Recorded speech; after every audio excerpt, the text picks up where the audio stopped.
en la sede de la asociación, recibirles. Muchos de ustedes son visitantes frecuentes, otros son ocasionales, todos son bienvenidos, por supuesto.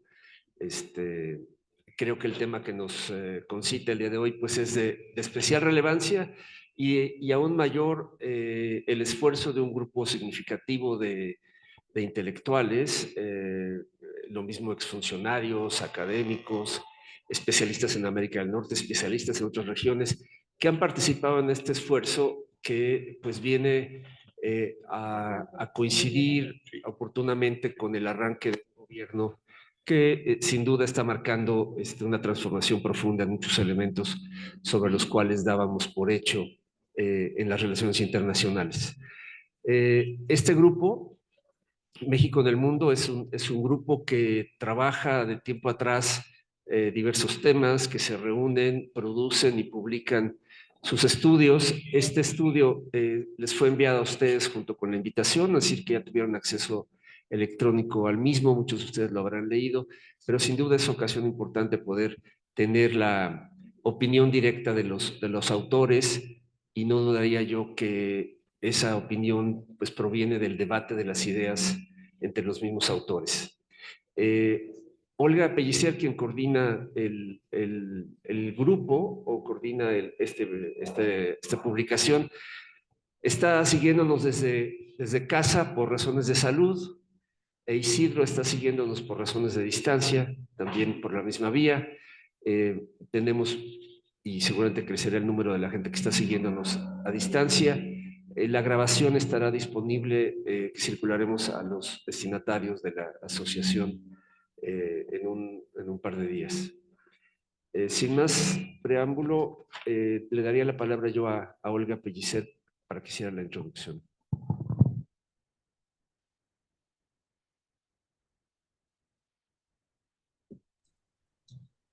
Muchísimas gracias y ante todo una disculpa. De verdad, para mí es muy lamentable, muy doloroso no poder estar ahí personalmente en la casa de la SEM, que de una manera tan amable se abre para que podamos presentar este documento sobre los desafíos a la política exterior de México a los inicios de la nueva era de Trump. Como acaban de señalar, por razones de salud, tengo influenza, no pude estar ahí, lo lamento muchísimo. Bueno, el Grupo México y el Mundo es un grupo de pensamiento que se creó en 2021 y lo creó Mauricio de Maricampos, a quien todavía extrañamos, Susana Chacón y una servidora. Desde entonces nos hemos reunido una veintena de personas interesadas en relaciones exteriores de México desde diversos frentes.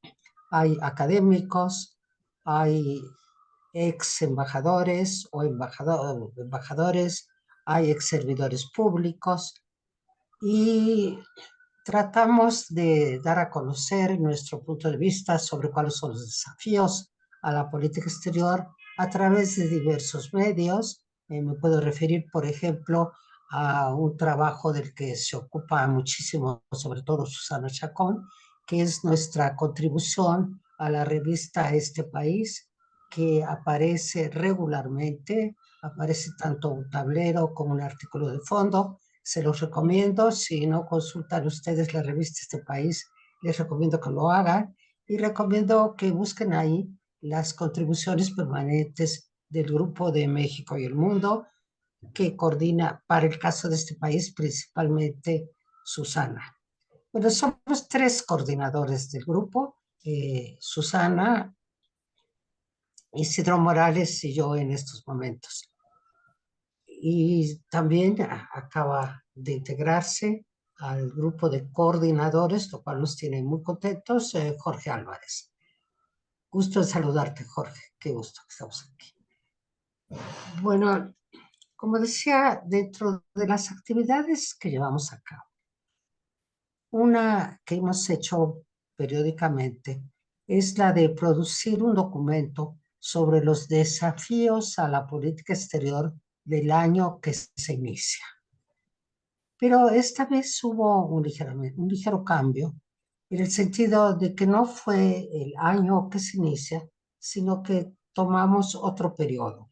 Lo hicimos del 1 de octubre, cuando toma posesión el nuevo gobierno en México, encabezado por la presidenta Claudia Sheinbaum, y nos vamos hasta comienzos de abril del 2025.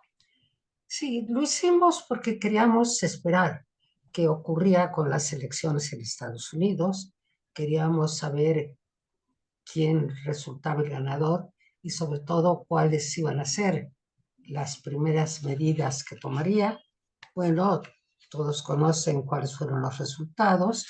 El resultado fue una ganancia bastante amplia, bastante más completa, digamos, más poderosa que la que tuvo Donald Trump en su primer periodo. En este segundo periodo llega un Donald Trump fortalecido y también con una serie de posiciones que tienen al mundo entero pues bastante incierto, viviendo un periodo pues de incertidumbre y de ansiedad. No sé, algunas de las primeras medidas nos hablan de cambios muy fuertes que nos permitirían pensar que quizá nos encontramos al comienzo de una nueva etapa en la que gran parte de los principios, las instituciones que se crearon después del horror de la Segunda Guerra Mundial, todas estas instituciones, como las Naciones Unidas, para dar el caso más evidente, pues en este momento parecen estar bajo asalto. Parece estar bajo asalto todo lo que serían los principios de derecho internacional para la paz y la solidaridad internacional, que en este momento parece que hay una tendencia a desconocerlos y a pensar que se inicia un nuevo momento de supremacía de la gran potencia que es Estados Unidos, dominada principalmente por su conflicto con la segunda gran potencia de esta época, la segunda o la primera, yo no sabría con seguridad cuál es, que es China. Entonces vivimos un momento de incertidumbre muy grande y algo en lo que coinciden gran parte de los analistas de relaciones internacionales es en el hecho que uno de los países que mayormente puede sufrir las implicaciones de este momento de incertidumbre y de cambio es México. Es México por razones obvias, por su situación geopolítica, por ser el vecino de los Estados Unidos y por ser también su principal socio comercial y sin duda uno de los países en el que con mayor fuerza están reflejándose algunas de las primeros decretos ejecutivos firmados por el presidente Trump. Es este momento tan especial que estamos viviendo, el que hace que pues, nos dé mucho gusto que sea posible presentarles a ustedes el documento que elaboramos para este periodo, que como yo les dije, es un periodo distinto a lo que habíamos hecho en otras ocasiones.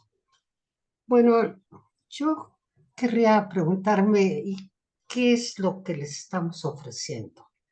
¿Qué es lo que contiene este documento? Este documento contiene una serie de textos cortos, muy sintéticos, que tratan de transmitir de una manera muy rápida cuáles son los principales problemas que enfrenta México en estos momentos particulares y también de sugerir algunas de las maneras que se podrían llevar a cabo mediante la política exterior para enfrentarlos. El documento está subdividido en varias secciones. Por razones evidentes, la sección más extensa es la que se refiere a las relaciones con Estados Unidos. Tenemos también una primera mirada muy general sobre la situación mundial, con 2 artículos que lo cubren desde el punto de vista político y desde el punto de vista económico. Y en la parte relativa a la relación con Estados Unidos, pues tenemos desde textos que lo que hacen es hacer una reflexión sobre la situación política y económica que en este momento tiene la relación de México con Estados Unidos, y en otros casos tenemos textos sobre problemas ya muy específicos que se refieren a migración, a comercio o a seguridad, que serían los 3 grandes temas tratados. La segunda parte del documento se refiere a la relación con otras regiones geográficas. En estos casos nos referimos a Europa, centrándonos casi exclusivamente a la relación con España. Nos referimos a la relación con América Latina, con un documento que ve la relación de una manera general, de una manera realmente espléndida. Es un muy buen ensayo de Guadalupe González. Después tenemos 2 artículos sobre 3 sobre la relación con Asia, centrándonos principalmente en la relación con China, la relación con Corea del Sur y ¿no? Con Asia, esos son los 2 casos que tratamos. Y después tenemos también una sección que se refiere a las instituciones en México, concretamente a la Secretaría de Relaciones Exteriores y sus problemas, omisiones y la manera en que puede responder al momento que se está viviendo. Y una sección final en la que nos referimos a los temas del mundo multilateral, principalmente en Naciones Unidas, y también a guisa de conclusión, un artículo espléndido de ¿Me José escuchas, Álvarez. Olga? Olga, ¿me escuchas? Perdón la interrupción, pero es que Sí. sabes que no te estamos escuchando. Entonces, me sugieren aquí que por favor, si te puedes acercar un poco más al micrófono y posiblemente apagar tu cámara, porque no te estamos perdiendo la última parte de las regiones del documento. Por ahí nos quedamos. Posiblemente me oigan mejor sin la cámara. Muy bien. Bueno, la parte del documento que se refiere a otras regiones, se refiere a América Latina, se refiere a Europa, en donde nos centramos únicamente en el caso de España, y se refiere a Asia, en donde tomamos 2 casos, el caso de China y el caso de Corea del Sur. Después tenemos una sección en la que se habla de las instituciones en México encargadas de conducir la política exterior, concretamente el caso de la Secretaría de Relaciones Exteriores. Hay un muy buen texto de Jorge Schiavón sobre ese tema. Y terminamos con una reflexión sobre los desafíos en el mundo multilateral, principalmente en Naciones Unidas, y un último artículo de Jorge Álvarez sobre pues, la difícil política exterior en un mundo de turbulencias como el que estamos viviendo. Bueno, creo que eso es lo que contiene el documento. Están aquí con nosotros algunos de sus autores, los acaban de presentar. Nos vemos, hermano. Ya no sé si Pero ahorita. que lo esperara o que se iba a rato. Oh, mañana, hermano. Descansen.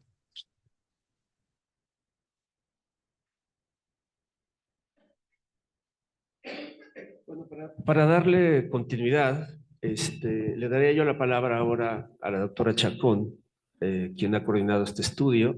Y quisiera también agradecer, olvidé hace un rato, hicimos invitaciones a diversas áreas de la Secretaría de Relaciones y agradezco al secretario de Relaciones Exteriores, quien se ha hecho representar a través del ministro Roberto de León, jefe de la oficina del secretario. Creo que el documento será de gran interés para las oficinas de ese piso para arriba. Gracias, Roberto. Susana.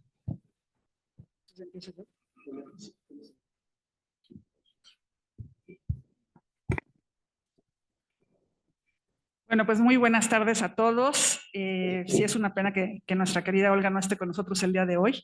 Era la primera puesta en la fila, primero para organizar y después con esta desafortunada enfermedad, pues ni modo, a distancia. Pero primero quiero agradecer a David y a la SEM el abrirnos este espacio y por supuesto el que todos ustedes estén con nosotros. Ya mencionaba Olga la estructura del documento, no voy a entrar yo ahí. Parte de mi texto, bueno, parte sustancial del texto que me toca a mí es el papel de México en Norteamérica. Y es muy interesante rescatar esto que mencionaba Olga, de que este documento realmente, el objetivo es, bueno, a ver, el cambio de gobierno en México es el 1 de octubre. Vamos a hacer no un documento como los anteriores, que es justamente los desafíos de la política exterior en el año en curso, o sea, todos los años anteriores era para el 23 o para el 22, ahora no. Es el periodo justamente de transición en donde toman protesta en Estados Unidos y por supuesto en México el 1 de octubre, Estados Unidos el 20 de enero. Y aquí un poco, pues el tema es ubicar si realmente va a continuar la existencia de Norteamérica. Porque recordemos en el 2016, cuando la primera administración de Trump, que no tenía experiencia, que no esperaba ser presidente, que su equipo realmente no era un equipo de él, sino que era un equipo pues, de la estructura y del gobierno en Estados Unidos, él desde el primer momento dejó muy claro que no le interesaba ni las relaciones trilaterales, México, Estados Unidos, Canadá, pero tampoco le interesa lo multilateral. Entonces sí trató de romper el Telecán completamente. Recordemos que tanto los empresarios como el mismo gobierno, la estructura del gobierno en Estados Unidos lo frenaron para que se continuara de manera trilateral. Pero ahora en 2020 y desde el momento en donde es, perdón, 24, cuando ya es presidente electo a partir del 5 de noviembre, empezamos a ver que justamente es la misma dinámica. Romper la relación trilateral, buscar a Canadá por un lado y a México por el otro. Y creo que esto es un riesgo muy fuerte que tenemos enfrente. Lo peor que podemos hacer en este momento es dejar que se manejen dos relaciones bilaterales. Creo que es muy importante que en la negociación, ya sea del Telecán, TEMEC o como se le vaya a llamar el nuevo tratado, si mantenemos un tratado, que en la negociación no estemos solos con Estados Unidos. Para lo cual tenemos que restablecer una relación muy sólida con Canadá para poder jugar en conjunto. Entonces, parte de mi texto se centra en los tres ejes de la relación con América del Norte y particularmente con Estados Unidos, que es el tema de comercio, el tema de migración y el tema de seguridad. Y aquí vale la pena mencionar que el escenario está completamente incierto y completamente inesperado de lo que hubiéramos querido de una nueva administración con Estados Unidos, que como sabemos cada 12 años cambiamos al mismo tiempo. Y realmente este juego, por ejemplo, en la parte comercial, nos van a poner aranceles, no nos van a poner aranceles, nos dan una pausa de un mes y después retoman los aranceles para aluminio y el acero, pues aquí efectivamente es un juego que lo único que está ocasionando son incertidumbres. Ya veíamos que desde antes de la toma de protesta en el 1 de octubre en México, buena parte de las inversiones extranjeras estaban en duda porque no sabían cómo venían las cosas ni en México ni en Estados Unidos.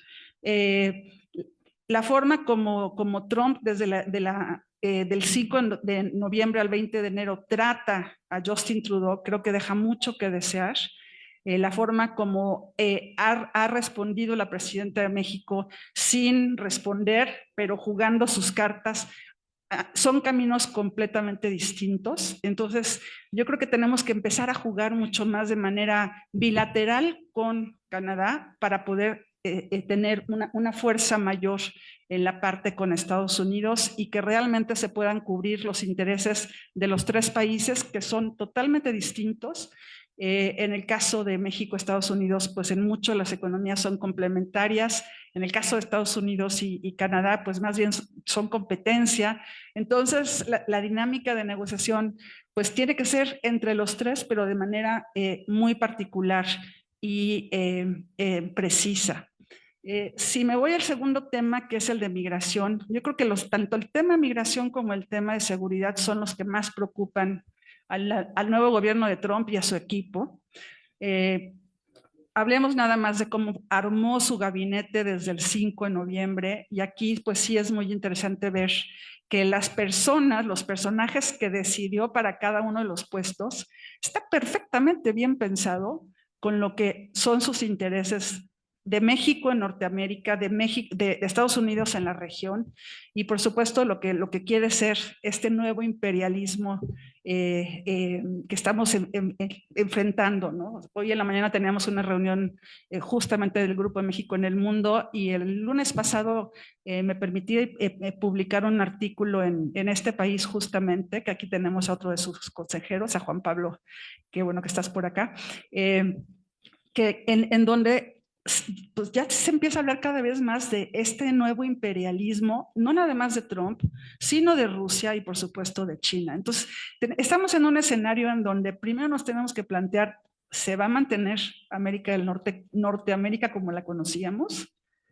En el caso, regreso al tema de migración, digo, Estados Unidos ha negociado directamente con básicamente los más importantes países expulsores en Centroamérica, lo cual puede reducirnos la presión en las fronteras sin que deje de existir esta presión. Yo creo que es grave lo que estamos viviendo, el tema de derechos humanos para los migrantes.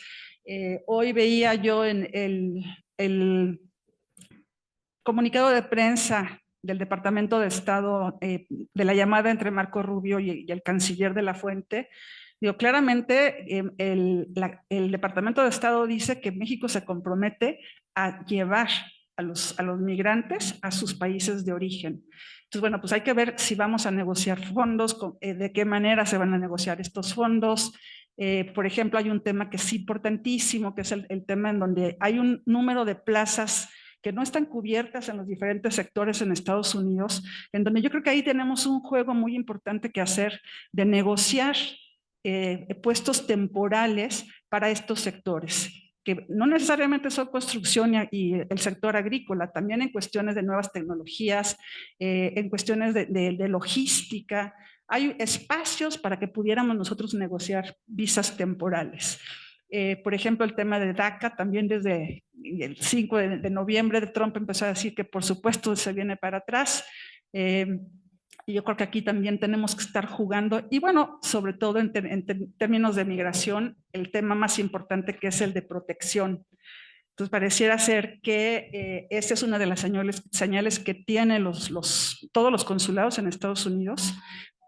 Seguir haciendo las labores que conocen de tradición, de cómo se tiene que dar la protección, en un escenario muchísimo más, no solo incierto, sino me atrevo a decir doloroso, porque el tema de cómo lo perciben los migrantes en Estados Unidos, ese miedo que tienen, ese no salir a llevar a los hijos a la escuela, ese no salir a trabajar. Hoy veía otro comunicado por ahí de que la gran diferencia entre cubanos y venezolanos y mexicanos es que los cubanos y los venezolanos pues no están saliendo a trabajar porque están como muy respaldados, pero los mexicanos tienen que salir a trabajar. Entonces, la labor que se requiere en este momento es muchísimo más fuerte, con mucho mayor especialistas, que pues ojalá que se mantengan estos canales. Y en el tercer tema, que es el de seguridad, pues también desde mucho antes del 5 de noviembre, desde todavía la administración de Biden, hemos visto que ya tomaron la decisión de llevar a cabo acciones unilaterales. A lo largo de la historia de la relación bilateral, desde Álvarez Machay y otros momentos, han habido siempre acciones unilaterales, pero en los últimos 20 años me atrevo a decir que se ha roto en buena medida la confianza, y aquí tenemos que jugarla de otra manera, porque es urgente también que haya una nueva cooperación, ya no con los mecanismos de cooperación que con anterioridad conocíamos en la relación bilateral, porque los problemas son mucho más profundos, pero sí tenemos que empezar a establecer pautas de coordinación y de cooperación que nos permitan tener no nada más acciones unilaterales, no nada más que vengan por el Mayo y por el Chapito, sino que realmente empecemos a dar los pasos para que la relación bilateral pueda realmente mejorarse y llevar a buen curso las decisiones, sobre todo pensando en la sociedad mexicana, sobre todo pensando en el interés de los mexicanos, ¿no? Y bueno, ya nada más como último punto, porque ya se me pasó un poco el tiempo, pues sí, les vuelvo a poner sobre la mesa el cómo vamos a pensar América del Norte, cómo queremos construir América del Norte en un escenario en donde el mundo está cambiando completamente. Ya lo mencionaba Olga, las nuevas instituciones que se construyen después de la Segunda Guerra Mundial. Pues recordemos que el papel de México en esas nuevas instituciones de aquel momento fue muy importante. Hubieron mexicanos en la construcción del Fondo Monetario Internacional, del Banco Mundial. Aquí tenemos al hijo de uno de ellos, Víctor Urquidi, por supuesto otro, Daniel Cosío Villegas, en fin, en la construcción de Naciones Unidas, en todo este espacio que jugó la conferencia Chapultepec, México estuvo presente. Entonces, aunque tengamos asimetrías con Estados Unidos y con los grandes nuevos imperios, pues tenemos que buscar la forma de tener una presencia que tenga un sello y que no dejemos de lado el papel de México en el mundo. Muchas gracias.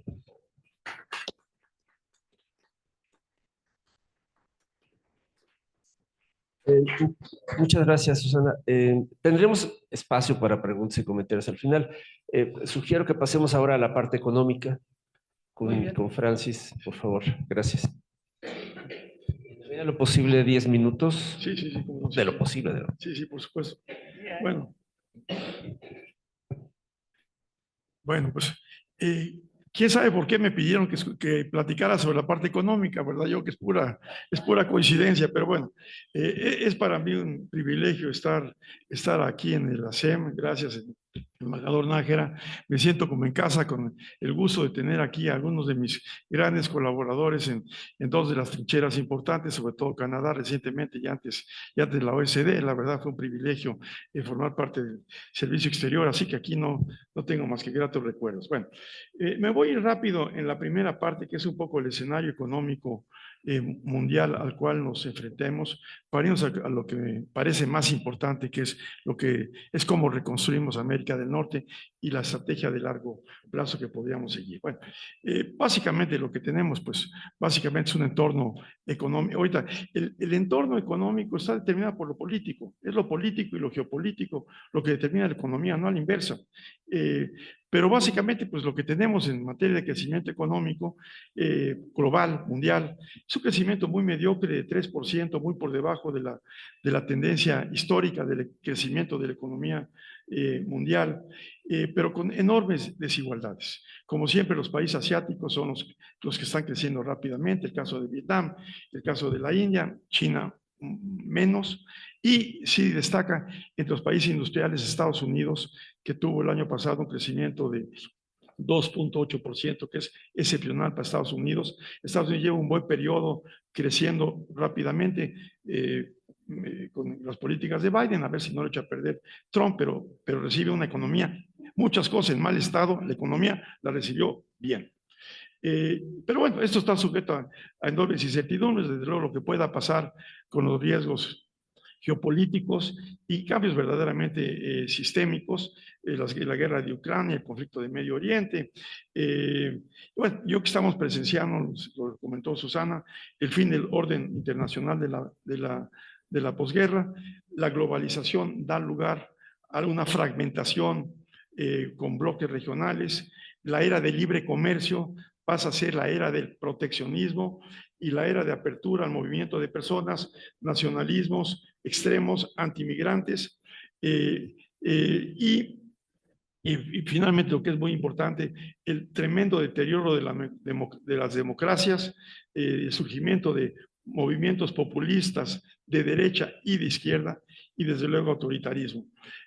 Básicamente, pues el populismo en muchos casos está siendo, la extrema derecha está fomentada por los movimientos migratorios. Me parece que los liderazgos de algunos de los grandes países del mundo, sobre todo los países industriales, están compitiendo a ver quién es más incompetente. Y pues está difícil quién es el más incompetente. Macron convoca unas elecciones en el peor momento, pierde, lleva 4 primeros ministros y va a perder, obviamente. Y bueno, pues ¿quién va a ganar? Pues muy probablemente pueda ser o Mélenchon con la izquierda o Le Pen, en fin, a la derecha también. Me tocó escribir algo recientemente. Alemania, pues con Scholz, el periódico El País lo bautizó como el robot obsoleto. Obviamente Scholz, ¿verdad?, está en tercer lugar, o son los demócratas cristianos o los fascistas de la Alternativa para Alemania, y pues nos llega cerca Canadá, ¿verdad?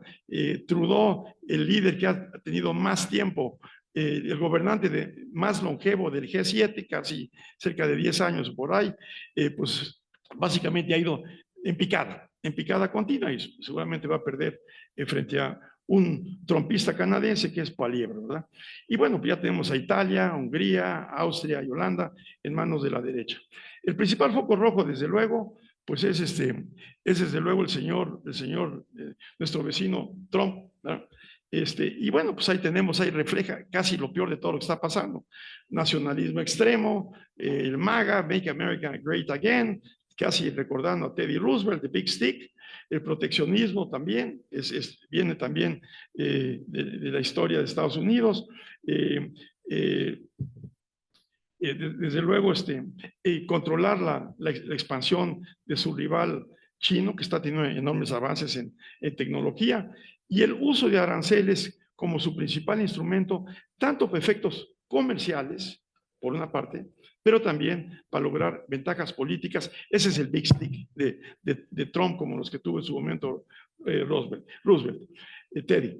Y desde luego una aversión a tener déficits comerciales, ¿verdad? Tener el que tiene un superávit comercial con Estados Unidos está abusando de Estados Unidos, está está recibiendo subsidios de Estados Unidos. Es una locura. Es un concepto totalmente mercantilismo del siglo XVIII, de que tener superávit comercial, que era acumular oro, es lo que hacía un país poderoso. Es totalmente primitivo. Pero, ojo, si bien China es el que tiene el déficit comercial más grande con Estados Unidos, alrededor de 350,000 millones de dólares, pues desafortunadamente México es el que sigue, alrededor de 170,000 millones de dólares, lo que nos hace muy vulnerables.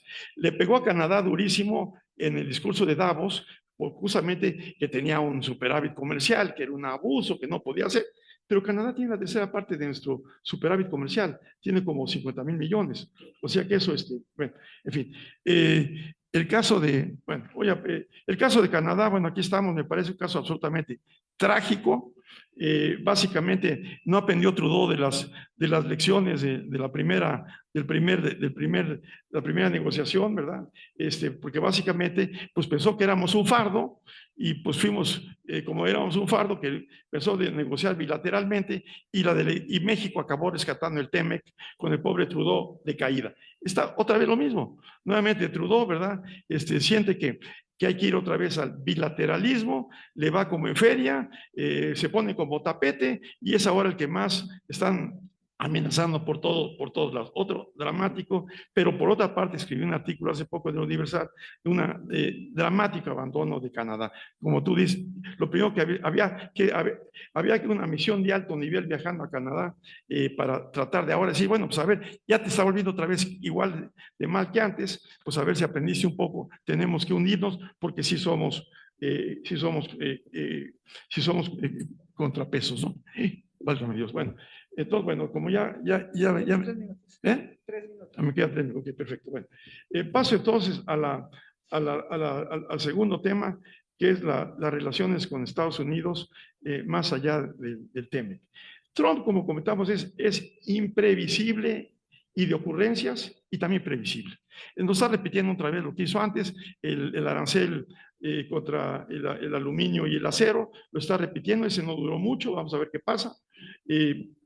Y básicamente, pues está otra vez, pero sí sigue otra vez, después de haber dicho que el TLCAN es el peor tratado comercial, logra el TEMEC, dice es el mejor tratado comercial, a ver cuál, pero sí hay ahí enormes incertidumbres de lo que pueda venir.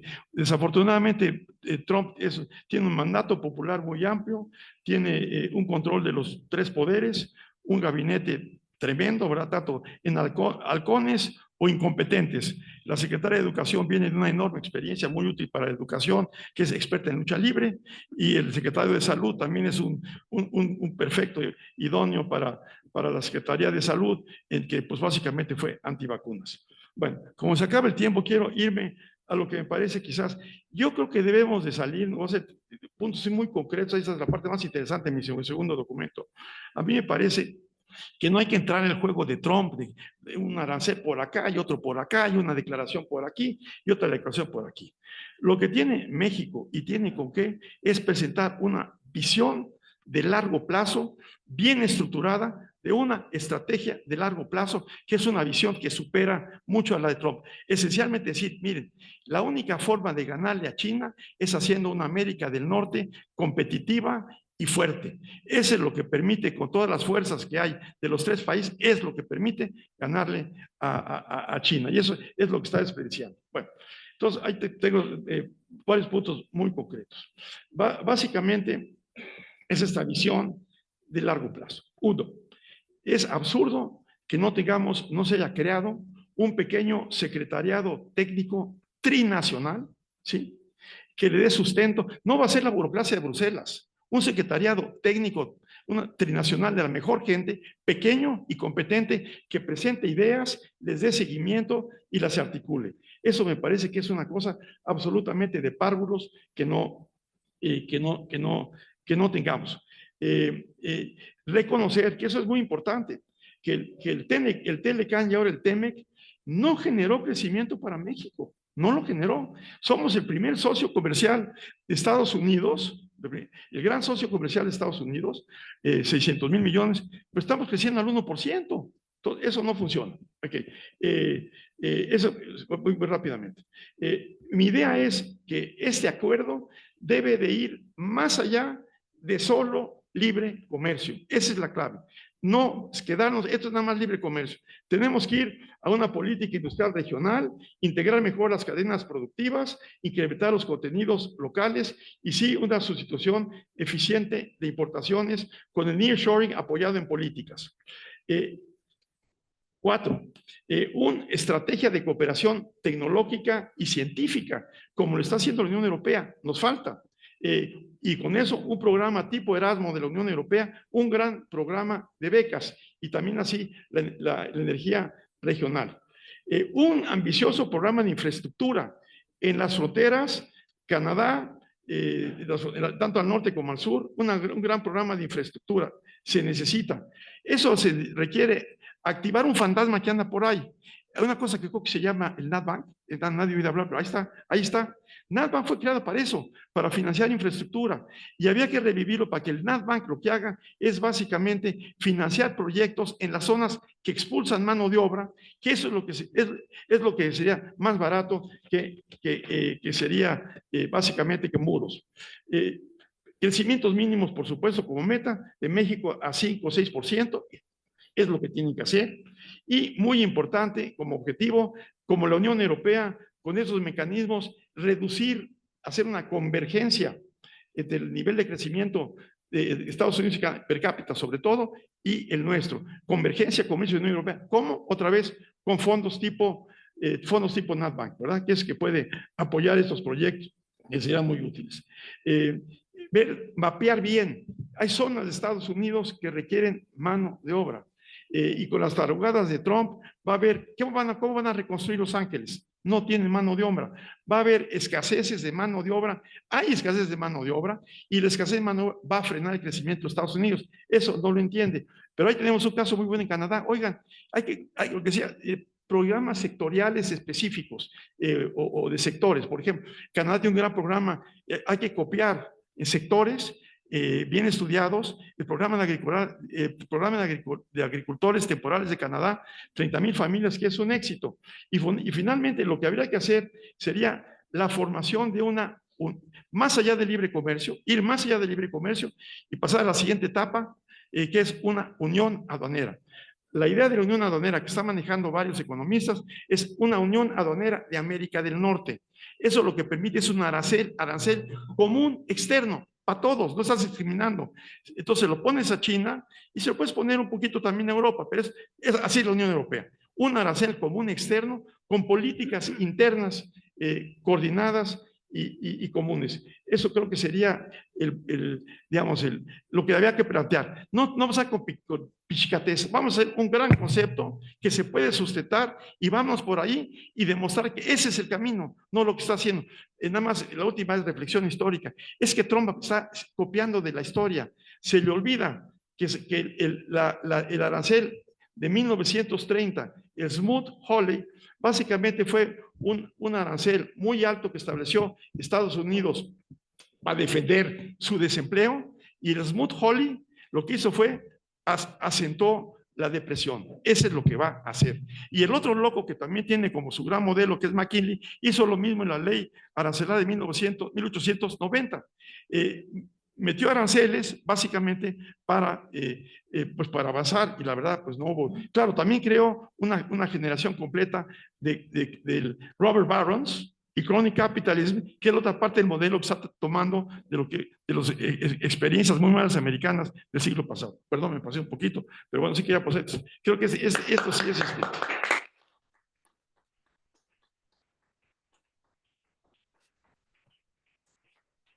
Pues muchas gracias por ese tour de force para poder poner todas estas ideas en pocos minutos. ¿Les parece que le demos la palabra a Isidro y cierre Jorge? ¿Sí? Entonces, Isidro Morales, el profesor Morales está desde Monterrey, si no me equivoco. Pues, ¿sabes qué? No, Estoy en Puebla. Estoy en el hinterland de la Ciudad de México.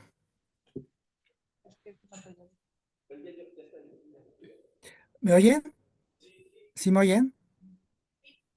Hola. ¿Me están oyendo? Sí, Isidro, adelante.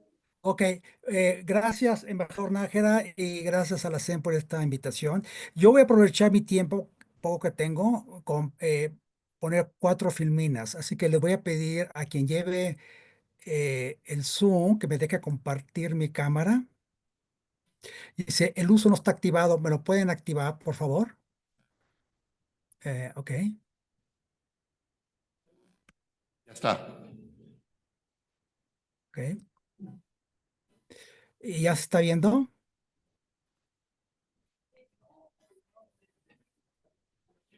¿Sí pueden ver mi pantalla? Sí. Perfecto. Muchísimas gracias y gracias nuevamente por la invitación. Y yo quiero continuar un poco el tour de force justamente de Francis para acabar un poco con lo que había planteado originalmente Susana y Olga. Yo me quiero concentrar justamente en cómo entender las amenazas directas e indirectas de Trump de imponer aranceles y de no discriminar entre socios y rivales. Eh, Aquí en esta filmina pueden ver cómo América del Norte pues prácticamente está tan integrada como la Unión Europea. Es decir, tenemos un comercio intraindustrial en donde prácticamente dominan las manufacturas. Es decir, es más del 60%. Aquí pongo las más importantes, pero cuando pongo otros productos también son productos manufactureros. Aquí lo que queda claro es de que también hay un componente agrícola y de productos primarios, que es el 4%. Es el comercio entre los tres países, ¿eh? Ojo, tanto de dos direcciones, tanto exportaciones como importaciones. Hay un componente de un 13% aproximadamente de energía y de combustibles procesados. Y el resto, como pueden ver, pues son ramas estratégicas, en donde la más importante es la de transporte. Prácticamente 23% de el comercio interindustrial, tanto exportaciones como importaciones, es en el sector de transporte, ¿no? El sector automotriz es muy importante. Bueno, entonces queda claro de que amagar con aranceles, ya sea generalizados, como lo está planteando ahora Trump, aunque sean muy sectoriales como es acero y aluminio, pues golpean industrias muy importantes manufactureras, sobre todo la automotriz, o con aranceles como arma de presión para obtener ganancias no comerciales, pues también. Aquí en esta segunda filmina presento el origen de las exportaciones de Estados Unidos hacia México. eh, no, perdón, el origen de las exportaciones de México hacia Estados Unidos es en general, porque no hay datos del INEGI que te explique para Estados Unidos, pero el 80% va a Estados Unidos, entonces es un proxy. Y el porcentaje de importaciones de Estados Unidos de México, esas sí son solamente de México y cubre aproximadamente más del 80% de todas las importaciones. Aquí lo que queda claro es de que hay una aparente dispersión, pero al mismo tiempo una concentración en tres nodos, vamos a llamarla así, estratégicos. Más importantes, Texas, como ustedes pueden ver, el 30% de las importaciones que vienen de México, de total las importaciones que vienen de México, van a Texas, no entran, van, o sea, son utilizados por el estado de Texas. Y mientras que prácticamente el 15% es Michigan. Estamos hablando de la zona del Midwest y la zona de automotriz, muy importante, y que es un bastión de Trump, y un 4% de Illinois. Quiere decir que ahí estamos en una zona muy sensible, en donde está el voto duro de Trump, y sin embargo es una zona neurálgica en materia automotriz, en esto que he llamado yo la continentalización de las industrias. Vean también cómo California, obviamente, juega también un papel muy importante en esta integración. Eh, y eh, eh, eh, en fin, junto con Texas y Michigan, crean este triángulo que es y la costa este de Estados Unidos de las importaciones hacia México. Y vean cómo prácticamente todo el norte del país, todos los estados fronterizos del país están involucrados en el comercio con Estados Unidos, que arrastran justamente al centro occidente. Solo quedan dos polos en Campeche y Tabasco, que también son exportadores, pero todos sabemos muy bien que son exportadores de crudo, y que la exportación de crudo está perdiendo importancia estratégica, ha perdido, y ahora más bien ha ganado las exportaciones de Estados Unidos, de Texas sobre todo, de refinados y de gas natural hacia México. Bueno, y ahora, si vemos por el lado de las exportaciones de Estados Unidos hacia Estados Unidos, vemos algo similar, pero también más complejo. Vean cómo Texas domina 40% de todas las exportaciones americanas provienen de Texas. Mientras que de California, el 10%.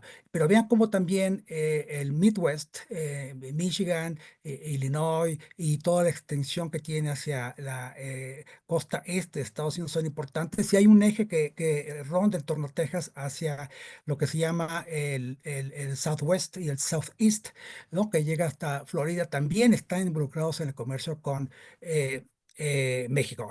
Entonces, la pregunta que se abre es ¿por qué Trump insiste en amagar a México con impuestos, ya sea para obtener ganancias no comerciales o para obtener ganancias comerciales, como fue la renegociación del TEMEC?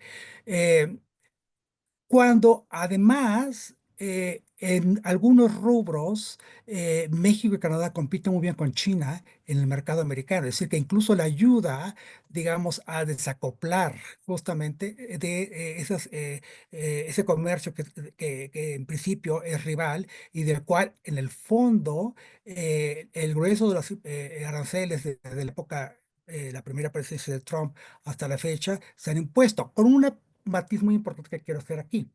Una cosa es el neoproteccionismo supremacista de Trump, unilateralista, y otra cosa es el proteccionismo de política industrial de Biden.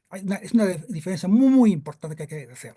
Con Biden se mantuvieron los impuestos, todos lo sabemos muy bien, pero decidió que los iba a levantar con los aliados, uno. Y dos, que iban a ser selectivos solamente en aquellas industrias en donde podría dañar justamente la competitividad de la economía verde que estaba lanzando Estados Unidos y de la electromovilidad. Y ahí introduce toda esa nueva estrategia del nearshoring, es decir, de una relocalización de cadenas de abastecimiento de China, de Asia, hacia países cercanos o hacia países amigos, porque tenían un acuerdo de libre comercio con los Estados Unidos. Y ahí entró justamente la jugada mexicana, y ahí donde justamente el gobierno actual, el gobierno de Claudia Sheinbaum, le ha apostado. Desde el principio y de su campaña presidencial ha dicho que la política industrial de México está anclada justamente en aprovechar de esta reubicación de cadenas en México para aprovechar justamente su integración en América del Norte. Y sin embargo, seguimos con los amagos. Y vean cómo en muchos sentidos Canadá y México y la Unión Europea complementan mucho a la economía americana, salvo, y eso ya que subrayarlo, pues lo puse en rojo, en algunas industrias estratégicas y clave, como la de plástico, hule, minerales no metálicos, metales primarios, maquinaria, etcétera, etcétera, salvo, vean, equipo de transporte, donde México es rey. El 34% de las importaciones totales de Estados Unidos, o casi totales, vienen de México, el 15% de Canadá, el 17% de Unión Europea, China prácticamente no cuenta. Y sin embargo, el gran escándalo ha sido con los carros chinos. En fin, entonces, quiere decir que hay un elemento sumamente político en todo esto también, un elemento no comercial que tenemos que saber descifrar. Y aquí voy a salirme ya de mi pantalla, voy a dejar de compartir.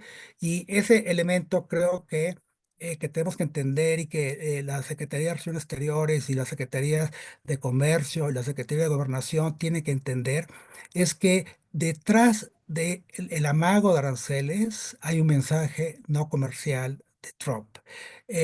Y esa es la agenda migratoria, obviamente, y esa es la agenda de crimen organizado y de tráfico de fentanilo. En el caso de la agenda migratoria, creo que el problema está relativamente claro. Se sabe lo que quiere Trump. Ya incluso México respondió, mandar 10,000 elementos de la Guardia Nacional a la frontera norte. Está clarísimo que está negociando de manera unilateral, usando aranceles justamente con los países expulsores para la repatriación. Quiere que se vuelva a instalar el programa Quédate en México. En fin, por ahí creo que hay una agenda que en México tiene que ir trabajando de manera muy fina con Washington, pero está la agenda de crimen organizado y fentanilo, y esa no está clara. Para mí creo que es la agenda más opaca. Y entonces yo creo que ahí, los aranceles, el amago de aranceles seguirá existiendo en la medida que México no entienda o no avance un acuerdo, incluso transaccional, en ese campo. Y entonces, para concluir, yo estoy de acuerdo en lo que dice Francis. No se trata de que haya una guerra arancelaria, todos perdemos. Creo que incluso a los mismos Estados Unidos les va a costar muchísimo. Ahí están los datos. De hecho, con todo lo que amagó en su primera administración, firmó el TEMEC. O sea, el problema de Trump necesita de México y necesita de Canadá. Entonces, sabiendo eso, nosotros tenemos que entender que está queriendo desinflar el arma arancelaria, y entonces tratar de aislar lo más posible la esfera económica de la esfera estrictamente política, y entonces ir tejiendo agendas con Trump. Se lanza este gran proyecto que lanza Francis, de unión aduanera, de una integración más sólida que pueda competir con los grandes cambios geopolíticos que estamos viviendo. Muchas gracias.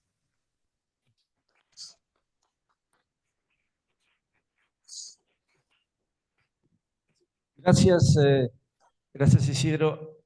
Ahora pasamos a la siguiente intervención.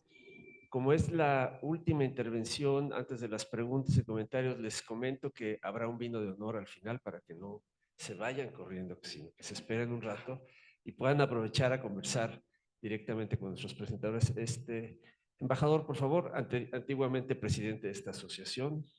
Muchas gracias. Muchas gracias, muy buenas noches a todas y a todos. Yo quiero compartir brevemente algunas de las reflexiones pues, que buscaron dar cuenta de las discusiones, porque la riqueza del grupo son los debates y las discusiones que tenemos. Y a mí me parece sobre todo que efectivamente uno de los desafíos para la política exterior de México es tener una visión global en tiempos inciertos, en tiempos confusos, en particular porque nuestra política exterior ha tenido históricamente sus coordenadas y su brújula históricamente apuntando al norte, y los comentarios que hemos escuchado y lo que ustedes apreciarán en la lectura del documento así lo demuestra. Estamos viviendo un cambio de época. Yo no me canso de repetir, esta no es una serie de cambios, es un cambio de época en donde el sistema global, el poder mundial, el orden internacional y la hiperglobalización financiera están en juego. Entonces, es importante que veamos con un GPS, si me permiten la metáfora, geopolítico que se incorpore a la formulación de la política exterior y a la ejecución. Pensemos por un momento, en el contexto de la competencia entre Estados Unidos y China, se está formando una muy intrincada red de aranceles, tarifas, subsidios, acuerdos, medidas restrictivas. Estamos viendo un cambio que no tiene ni por asomo referencia a lo que habíamos visto en un pasado reciente. Las emergentes, hay medidas coercitivas y cambios que están dando lugar a un entorno geopolítico y geoeconómico en el que México no puede mirar de lejos, tiene que mirar de cerca. Y creo que en ese sentido es importante abrir a la discusión también precisamente dónde está México. Pensemos justamente cómo países del sur, del llamado sur global, están hoy disputando un lugar en la arena internacional. ¿Dónde estamos parados? ¿Podrá México comprender el lugar, y no solo el lugar, el papel que tiene en América del Norte? Ejercer con prestigio, con peso, una visión de América del Norte como una región competitiva. ¿Podrá efectivamente entender ese cambio de época y apuntar los intereses nacionales en función de ese cambio de época? Porque hay que ser francos, los tiempos presentes están poniendo a prueba la capacidad de México para promover y realizar el proyecto nacional. Estamos en un momento de transformación nacional y mundial. Entonces, frente al desconcierto, hay no solo que defender a los connacionales en el exterior, hay que ir un paso más allá con esa visión geopolítica para hacer que funcionen, cambien o se transformen los mecanismos de diálogo y de concertación política con nuestros vecinos. Y pienso en el norte y pienso en el sur. ¿Cuánto más tiempo vamos a necesitar para caer en la cuenta en la importancia de Guatemala o de Belice o de Centroamérica? Ver a México también desde Centroamérica. Tendemos a ver el mundo desde México. Hay que ver el mundo también reflejado en México. Entonces, dada esa enorme complejidad y dada además la velocidad con la que están teniendo lugar, la formulación y la ejecución de la política exterior requiere, a mi juicio, ese componente que no se puede posponer. Tiene el gobierno de México que analizar, que calcular y que actuar y no limitarse a reaccionar y a declarar. Frente a los retos que tenemos, muchos de los retos, ya no de la política exterior, los retos para el país vienen del exterior. Entonces, si no avanzamos en ese sentido, vamos a encontrarnos ante un desafío que ya lo apreciamos. Estos retos se dan cuando el país y la administración del gobierno de la presidenta Sheinbaum enfrenta severas, muy severas, limitaciones institucionales, presupuestales, y cuando se necesita hacer acopio de un conjunto de elementos que son fundamentales para la consecución de ese proyecto nacional.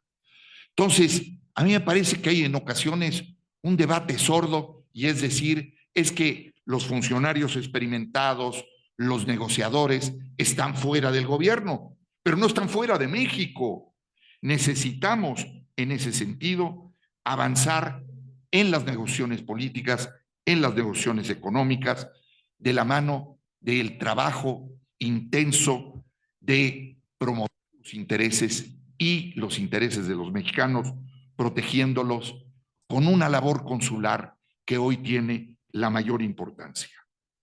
Actuar con plena conciencia de que hay oportunidades, de que hay retos, de que tenemos que avanzar, pero que tenemos que dar un salto hoy en los escenarios geopolíticos, porque el mundo también espera otras cosas de México. Muchas gracias.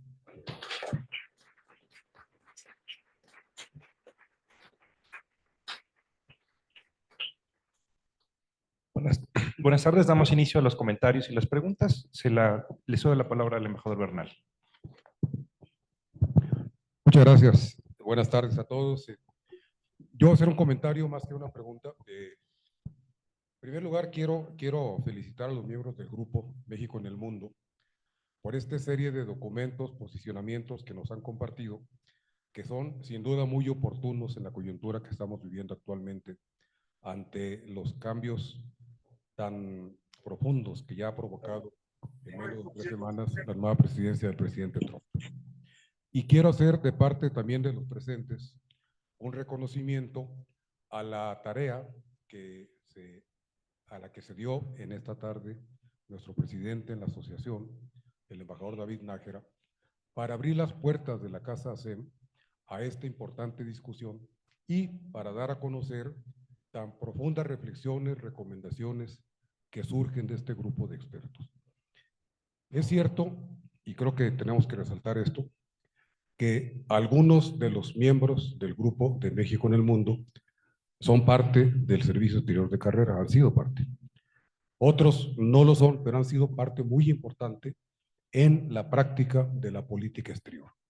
Y yo quiero decirles a quienes no son parte de la SEM o del servicio, que esta también es su casa. Son bienvenidos. Gracias. Creo que todos coincidimos con lo que acaba de concluir Jorge, en el sentido de que estamos viviendo una nueva era. Es una nueva época en el mundo, no solamente en México, no solamente en América del Norte, sino que es para todo el mundo. Y ello nos presenta desafíos de fondo que tenemos que atender con nuevas fórmulas de estudio, de reflexión, de recomendación. Ante las nuevas realidades, creo que a todos nos queda claro que ya no podemos hacer recomendaciones como si siguiéramos en lo que fue la normalidad política. En México, ciertamente, ya no estamos en esa normalidad hace poco más de 6 años. Hoy ya no estamos en una normalidad política ni geopolítica a nivel internacional. Tampoco estamos en la normalidad diplomática en la que podíamos hacer recomendaciones basadas en cierta racionalidad y esperar reacciones racionales después de ciertas negociaciones en el plano multilateral.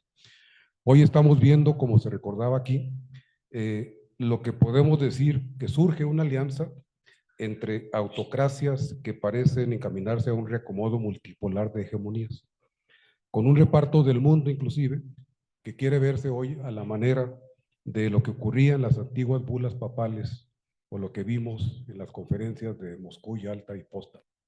Y ante esto, el resto del mundo tiene que responder con iniciativas multilaterales que sean diferentes a las que antes nos habíamos imaginado.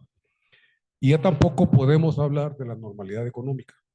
Esto nos lo recordaba muy bien Francis Suárez. Era una normalidad económica que construimos al menos durante las últimas 3 décadas, por no hablar de la posguerra. Pero en el caso de América del Norte tenemos esta realidad a la que ahora tenemos que responder con nuevos enfoques, con nuevas iniciativas.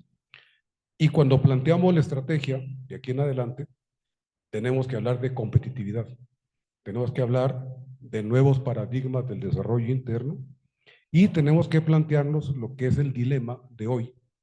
O seguimos con la integración en América del Norte y vamos por el camino bien propuesto de una unión aduanera, o nos decantamos, según nuestra política nacional, por seguir una mayor autonomía, un proceso de mayor autonomía que no sería fácil y que tampoco sería el que en mi caso estaría recomendando.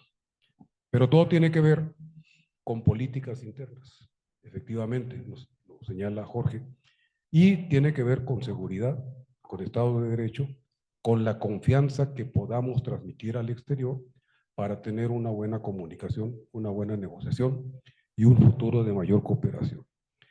Y esto me lleva a una formulación, siguiendo la idea de la unión aduanera, que tenemos que, para poder llegar a una meta más allá de lo que tenemos hoy, tenemos que plantear también la idea de una alianza por la seguridad en América del Norte.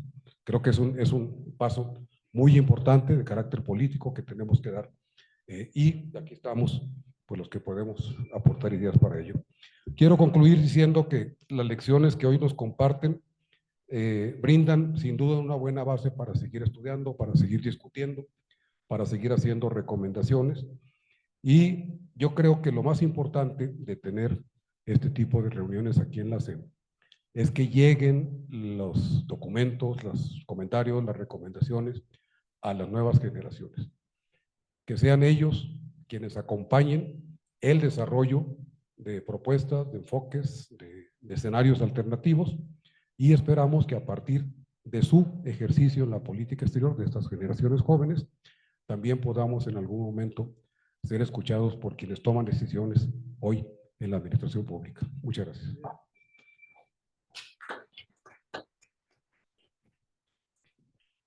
Muchas gracias, embajador. Yo quisiera también agradecer enormemente el que nos acompañe el día de hoy, Tere Mercado, su secretaria de Relaciones Exteriores, por supuesto, embajadora. Gracias por estar también con nosotros.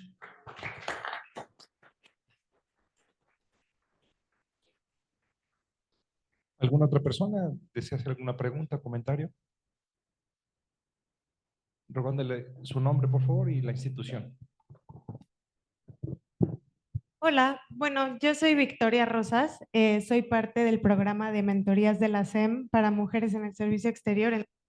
Agradezco la invitación de Lore y del embajador Nájera. Quiero decir que realmente es un momento interesante para ser estudiante de Relaciones Internacionales y, bueno, específicamente yo tengo interés en el área del sudeste asiático.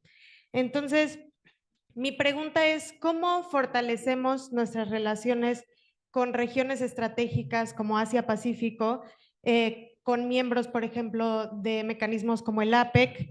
¿Cómo fortalecemos espacios de cooperación de los que somos parte como el MICTA, a los que pues le ha faltado un poco de impulso para traducir los diálogos a beneficios tangibles económicos comerciales? Cuando pareciera ser que estamos en un periodo de supervivencia gracias a lo que se está dando con el vecino del norte y que puede ser que así continúe en los próximos 4 años. ¿Hay alguna estrategia desde la Secretaría para diversificar nuestras relaciones y esto está acompañado de recursos?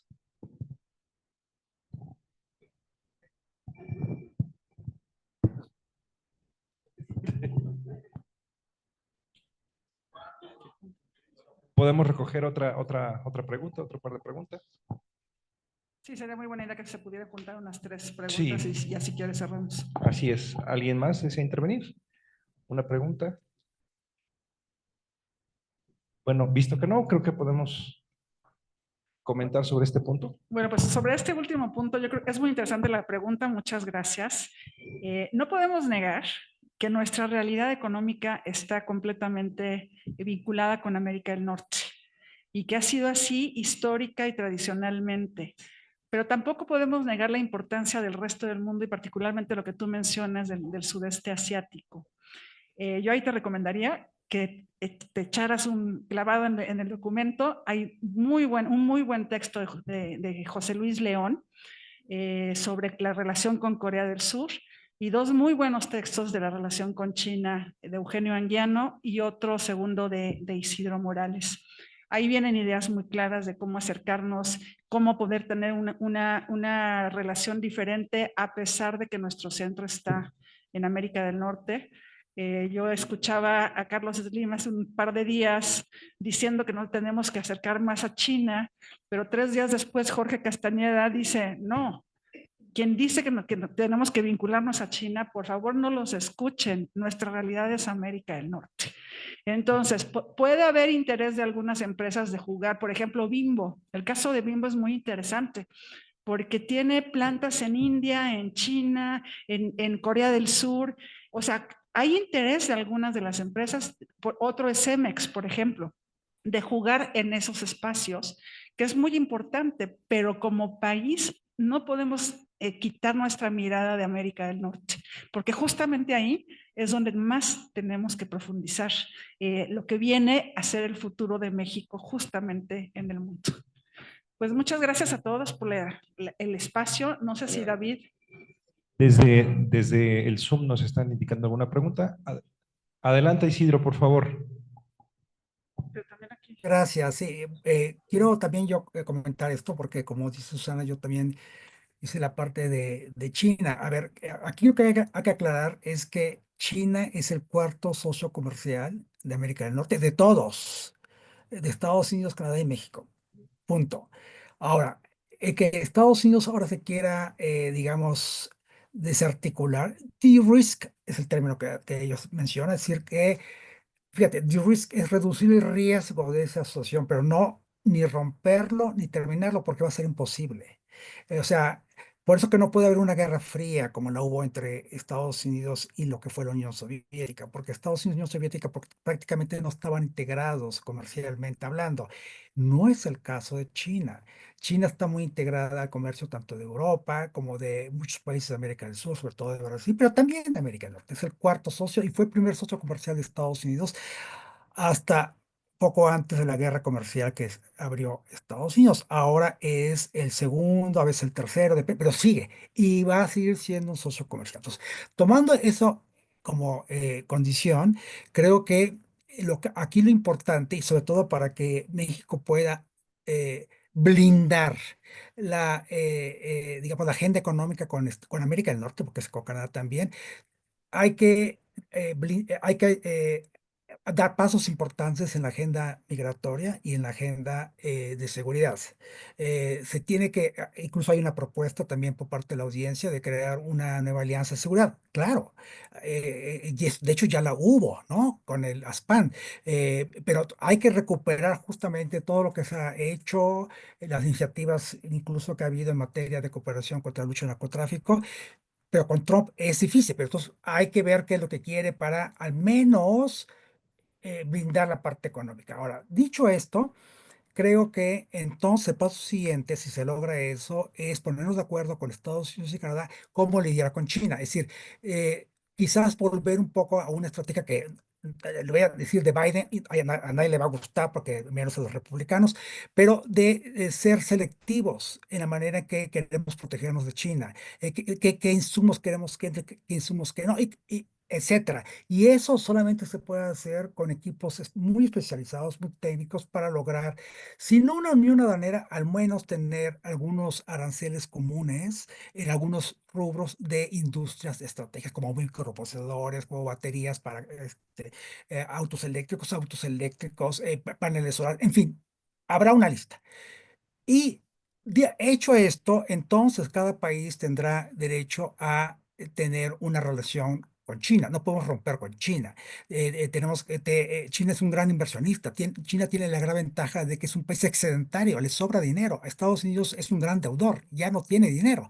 Entonces ahí tenemos que ver qué puede ofrecer China o qué puede seguir ofreciendo para América del Norte y en otras partes del mundo, y entonces ahí tejer una agenda. Creo que tendría que ir por ahí. Ahora, por lo que toca a los recursos al servicio exterior, hay un capítulo sobre eso, y ese capítulo plantea que parece que hay un recorte de recursos al servicio exterior. O sea, yo creo y conmino a mis amigos del servicio exterior a que presionen, a que luchen porque tengan más recursos, porque sin duda el servicio exterior es de lo más profesionalizado que hay en México, es de los primeros cuerpos profesionalizados junto con los economistas del Banco de México, y que entonces hay que defenderlos mucho. Ellos tienen que conseguir más fondos para seguir profesionalizando la política exterior mexicana. El embajador Erendira, por favor. Gracias. Muchas gracias a los ponentes. Sin duda alguna, México en el mundo ha aportado desde hace 4 años una reflexión importante sobre lo que México tiene que hacer en diversos aspectos para fortalecer su desarrollo. Estas discusiones que involucran tanto a académicos experimentados como a funcionarios públicos, inclusive gente del Servicio Exterior Mexicano con otro tipo de experiencias, aporta un análisis muy sustantivo y muy valioso.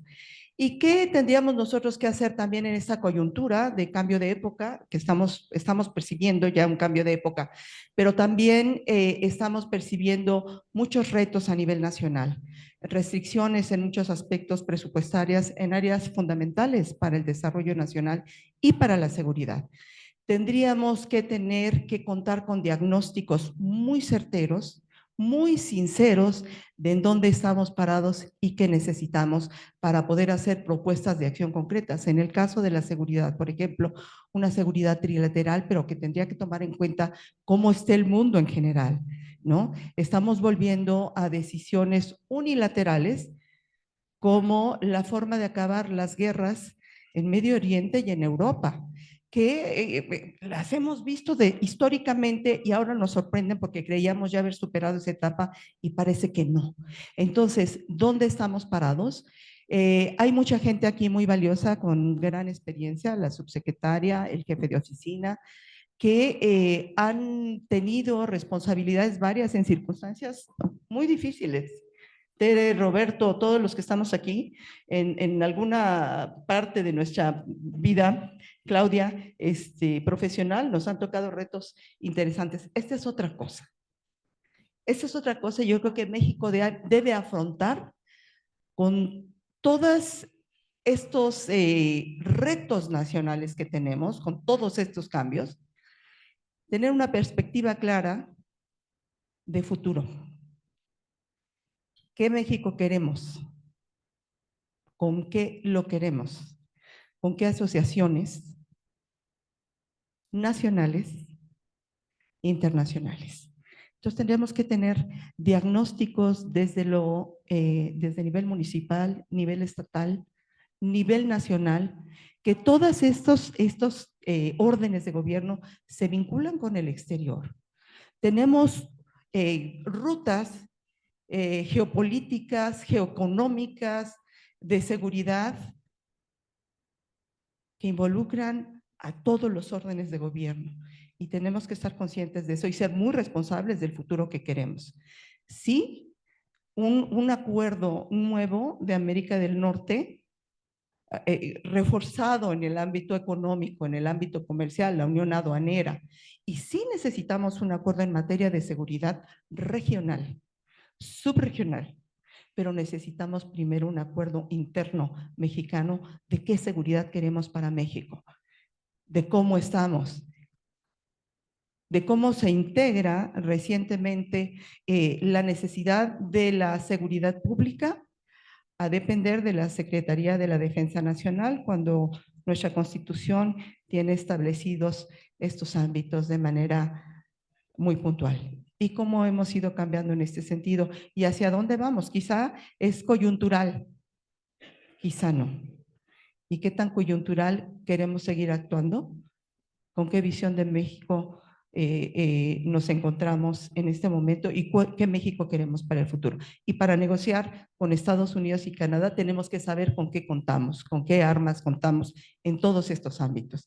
¿Qué ofrecemos en materia de seguridad? ¿Qué ofrecemos en materia de migración?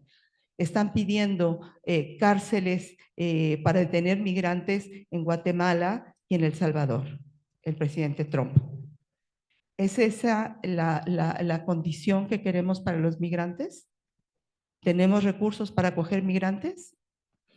Todo esto tiene que ver con seguridad y tiene que ver con desarrollo. Y es una responsabilidad de todos los que están en activo y los que no estamos en activo, como mexicanos responsables que hemos tenido diferentes ámbitos de competencia, seguir proponiendo. Entonces, reitero, qué bueno que está México en el mundo y hay muchos otros centros de pensamiento que también están produciendo y que nos estamos vinculando, y esta es una manera muy positiva. Entonces, desde mis nuevas responsabilidades, insisto en que tendríamos que seguir vinculando. Muchas gracias.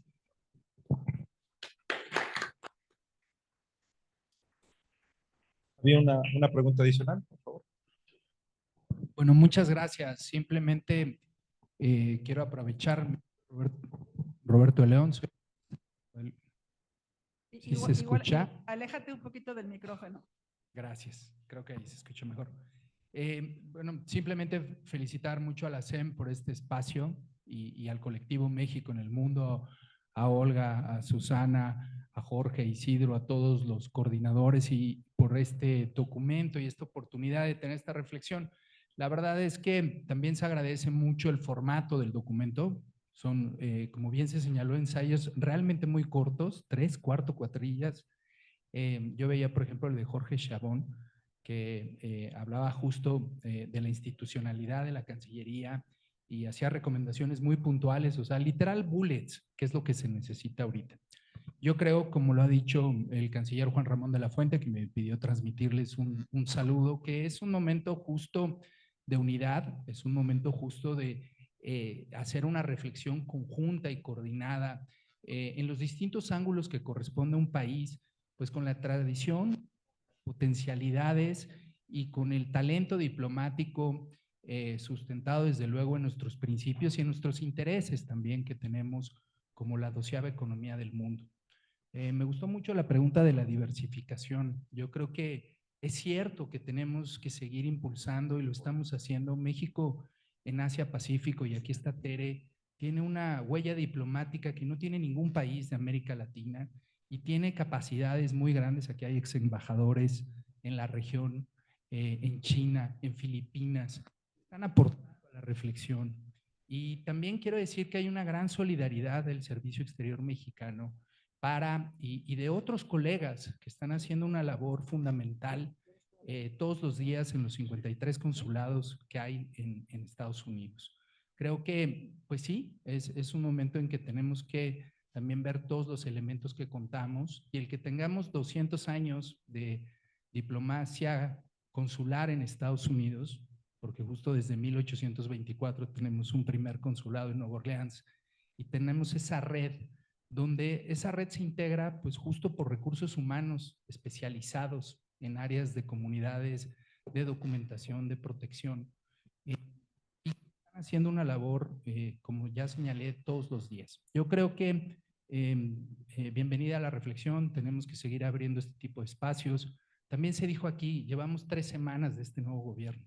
Y qué bueno que ya estén estos documentos ahí, que sigan abriéndose este tipo de reflexiones conjuntas, pero yo creo que tenemos que también dar pausa y entender un poco los tiempos e ir viendo cómo se van abriendo las posibilidades también de diálogo, porque todos los que están aquí también tienen canales de interlocución con think tanks, con actores en Estados Unidos, en América Latina, y en ese sentido tenemos todos una responsabilidad y una posibilidad de jugar esos espacios y de transmitir esta información que ustedes están señalando y otra que se está haciendo pública poco a poco en cuanto a lo que se están haciendo distintos esfuerzos y en distintos niveles. Entonces, pues gracias, embajador, por la invitación y qué bueno que se abre como otros espacios para el diálogo y bueno, pues qué bueno también que nosotros, en este caso Tere, su servidor, muchos otros colegas en activo seguimos y aprendiendo y seguimos tomando nota y seguimos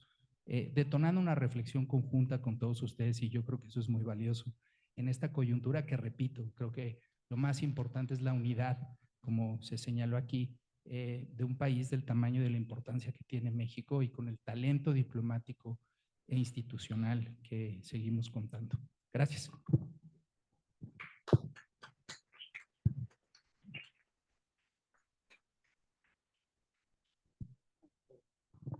Bueno, primero, buenas noches. Una disculpa por llegar tarde, me pongo acá para no taparle a nadie. Una disculpa, tuve muchas cosas antes, pero simplemente para decir que, bueno, Roberto ya ha transmitido el saludo del canciller, pero sobre todo desde la parte institucional, yo sí quisiera resaltar que la presidenta misma lo ha dicho, que si bien la relación con Estados Unidos es la relación más, ahí, okay, es la relación pues, más importante que tenemos nosotros como país, la frontera, nuestros mexicanos allá, nuestra complementación económica y todo es la relación más importante. Sin embargo, hay espacio para la diversificación de relaciones. Y hay mucho espacio y hemos seguido trabajando en ese espacio y lo digo como la subsecretaria que lleva el resto del mundo, porque fuera de América del Norte y de América Latina, el resto del mundo me corresponde a mí. Entonces, yo quiero decirles que por instrucciones del secretario, de la presidenta, seguimos trabajando en esa diversificación de relaciones. Hemos avanzado con Europa, terminamos la parte técnica del acuerdo el acuerdo global modernizado, viene un periodo complejo de hasta llegar a la ratificación de ese tratado. Ahorita ya está en proceso de revisión legal, de traducción a todos los idiomas de la Unión Europea, pero pronto encontraremos una fecha ya para la firme que pase a la ratificación. Con la región Asia-Pacífico, pues tenemos vínculos muy cercanos. Con Japón, el único país con el que tenemos un acuerdo de libre comercio en la región, tenemos vínculos muy cercanos. Con China tenemos que seguir relacionándonos profundamente y estamos haciéndolo. Con otros países asiáticos estamos buscando los acercamientos que necesitamos. MICTA, pues desde luego este año México tuvo en 2024 la presidencia del grupo MICTA que yo entregaré la semana que viene en Sudáfrica, precisamente a Corea. Estaremos presentes en los foros internacionales como G20, como MICTA, en fin, en estas reuniones que nos permiten precisamente acercarnos a otros países, a otras regiones y profundizar las relaciones que ya tenemos con ellos. Entonces, solamente un breve comentario para decirles lo que estamos haciendo en el resto del mundo. Muchas gracias.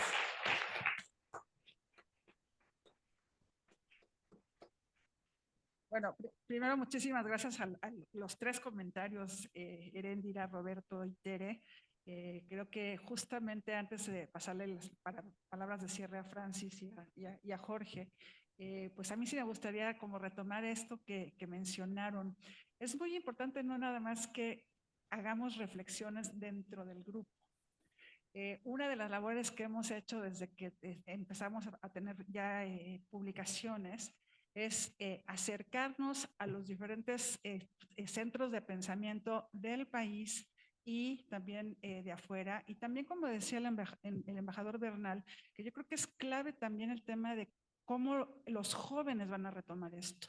Para lo cual, ahí les pedimos todo el apoyo. Nosotros varios de nosotros somos miembros de la MEI y esa es una red magnífica que nos permite no quedarnos en la Ciudad de México, sino ir a toda la República y un poquito más allá. Entonces, sí, por ejemplo, mañana tenemos esta misma presentación con el nuevo curso de desarrollo que coordina Rolando Cordero en la UNAM. Pues sí estamos, justamente lo que queremos como grupo es tener un diálogo, porque en todos los espacios hay especialistas, pero no todos tenemos la misma visión. Entonces hay que saber escucharnos, hay que saber proponer y justo como mencionabas, el tema de que el texto es muy puntual, muy de bullets, era nuestro objetivo. No queremos artículos académicos, aunque muchos de nosotros hemos estado en la academia por años.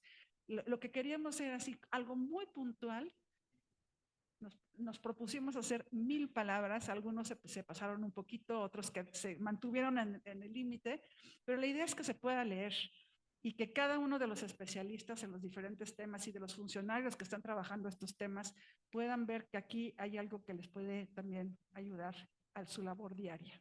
Entonces ahorita le pasaría la palabra a Francis para unas palabras finales.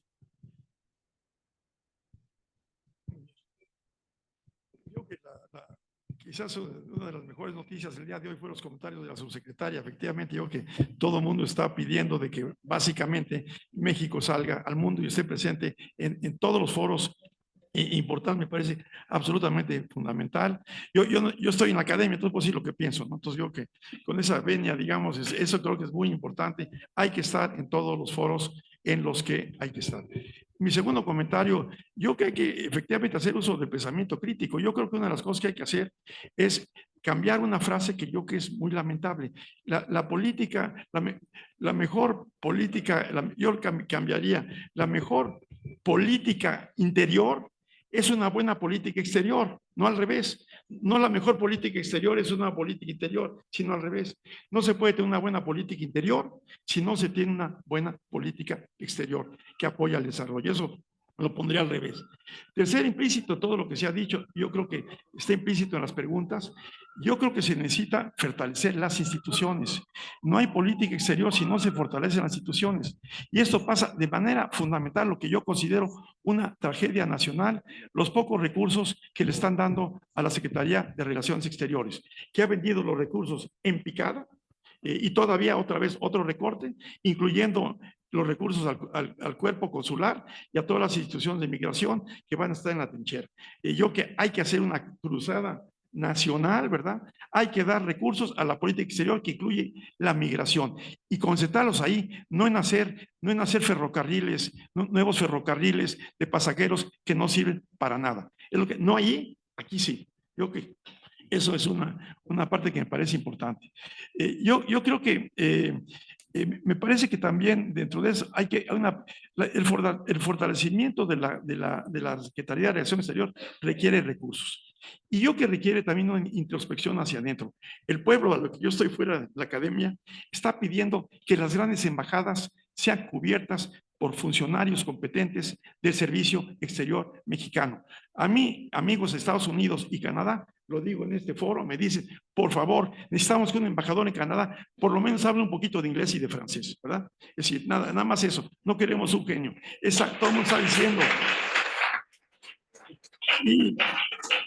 Y también está diciendo, pues el embajador en Estados Unidos también es un fantasma. Y aunque se haya autorreconfirmado que es una vergüenza histórica, el embajador está autoconfirmando. Eso no se puede. Entonces yo creo que tengo la mayor admiración al Servicio Exterior y al Secretario de Relaciones. Hay que fortalecer. Y por cierto, yo no entiendo que no haya, cuando tenemos estos problemas con Estados Unidos y Canadá, que no haya una subsecretaría de América del Norte. Eso no cabe, por lo menos en mi mente. Yo tuve una muy buena relación con la subsecretaría de América del Norte. ¿Qué haría si no hubiera, verdad? Bueno, eso creo que es un tema importante. Finalmente, yo creo que hay dos cosas. Yo creo que efectivamente tiene que haber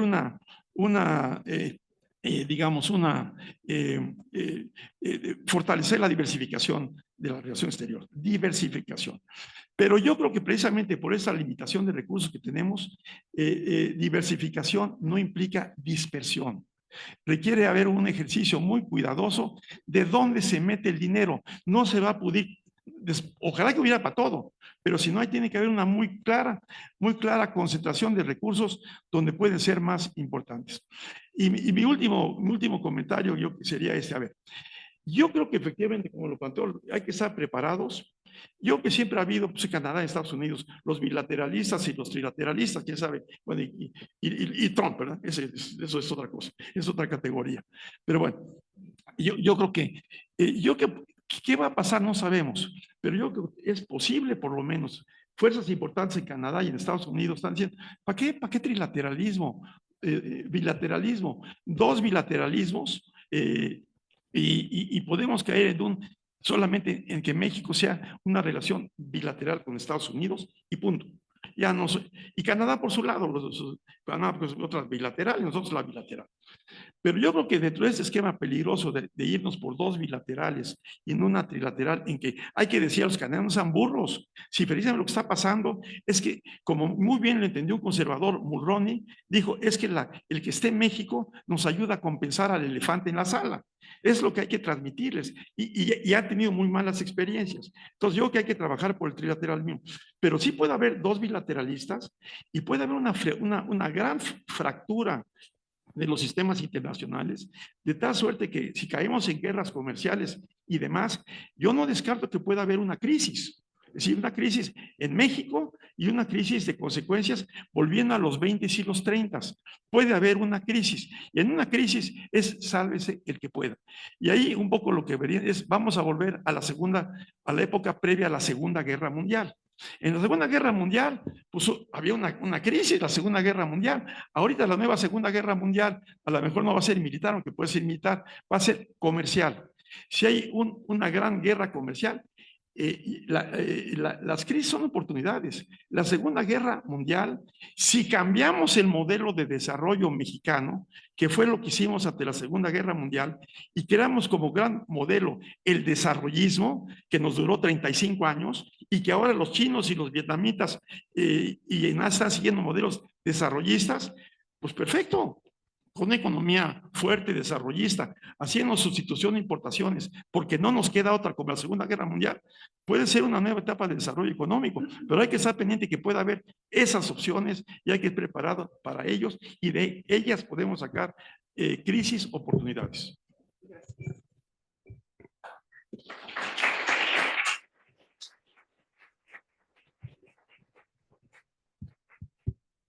Muchas gracias, Francis.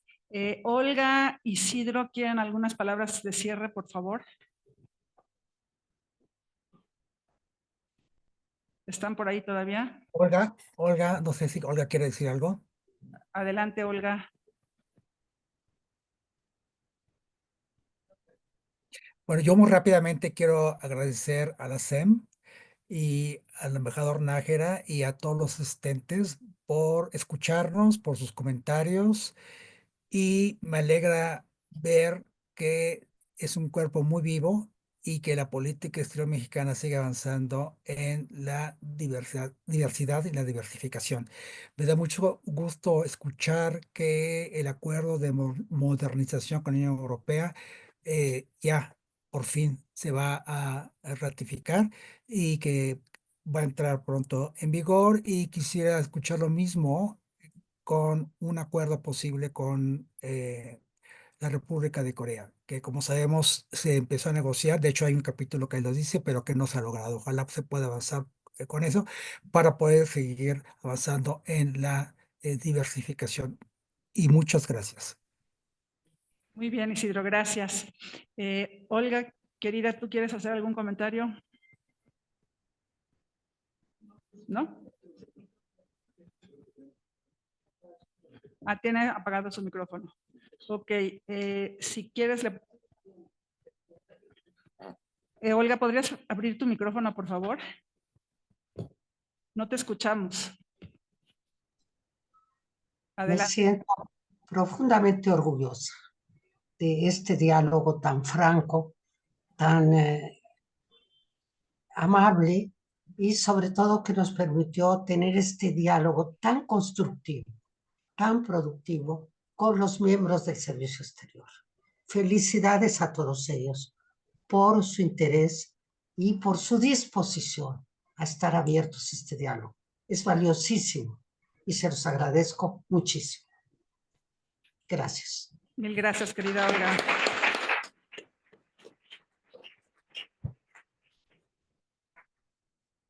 Qué bueno que estamos aquí. Qué bueno que podemos reflexionar juntos, leer juntos y hacer esfuerzos juntos. Que los trabajos que hemos hecho trasciendan al Grupo de México en el mundo. Estos vínculos que estamos construyendo desde hace ya 4 años están fructificando. Los invitamos, les pedimos, lean, comenten, compartan. Así lo haremos, y lo haremos en universidades, en los medios, no centrándonos en el grupo, centrándonos en lo que el grupo y ustedes, muchísimos de ustedes que participan también en otras instancias, otros esfuerzos. Este es el momento de pensar para actuar. Muchas gracias.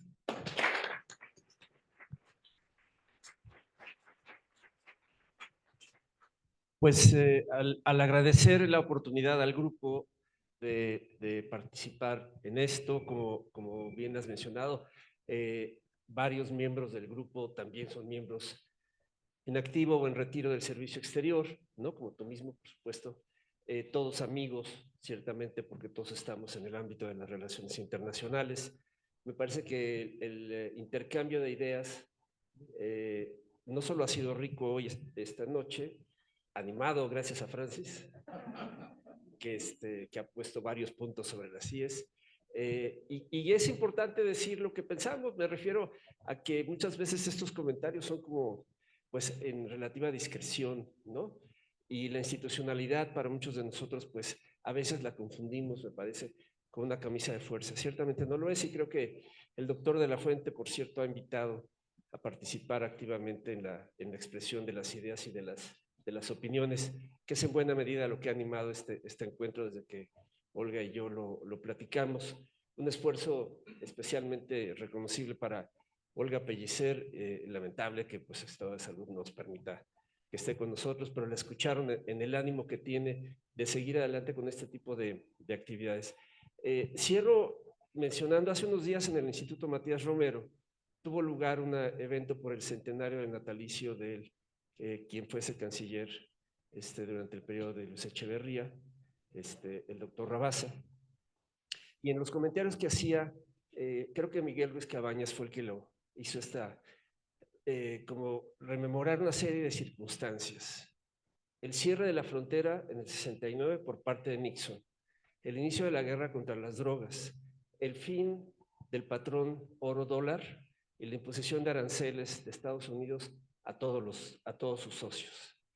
Y México, consternado, considerándose que tenía una relación especial con Estados Unidos, pues trató de negociar un trato especial y no lo obtuvo, ¿no? No sé si Nixon era muy distinto a Trump, pero el tema es, esta no es la primera vez que México enfrenta, y lo sabemos muy bien por nuestra historia, circunstancias complicadas, sucesivas, en las relaciones con los gobiernos de Estados Unidos. Y se han encontrado siempre soluciones. A lo mejor Luis Echeverría se pasó de creativo, ¿no? Porque justamente lo que desarrolla, y es un gran contraste, el presidente Díaz Ordaz salió 3 veces del país y Echeverría 47. Entonces es lo que Mario Ojeda llama en su libro La política exterior activa, ¿no? El periodo de activismo de México, en una búsqueda de diversificación. Entonces, bueno, mi punto es ese, que esta no es la primera vez que vivimos coyunturas complicadas. Si seguimos siendo vecinos de Estados Unidos, creo que las seguiremos teniendo en un futuro, ¿no? O sea, volverán. Y el tema es cómo resolverlas, y creo que hasta el momento se han resuelto con esfuerzos, con creatividad, a veces con crisis, pero creo que las palabras de Roberto fueron muy claras. La necesidad de unidad es fundamental en nuestra acción. Y qué mejor lugar que en la sede de la Asociación de Servicio Exterior para hablar de unidad de la diplomacia mexicana. Muchas gracias y quédense al vinito, por favor. Gracias a todos.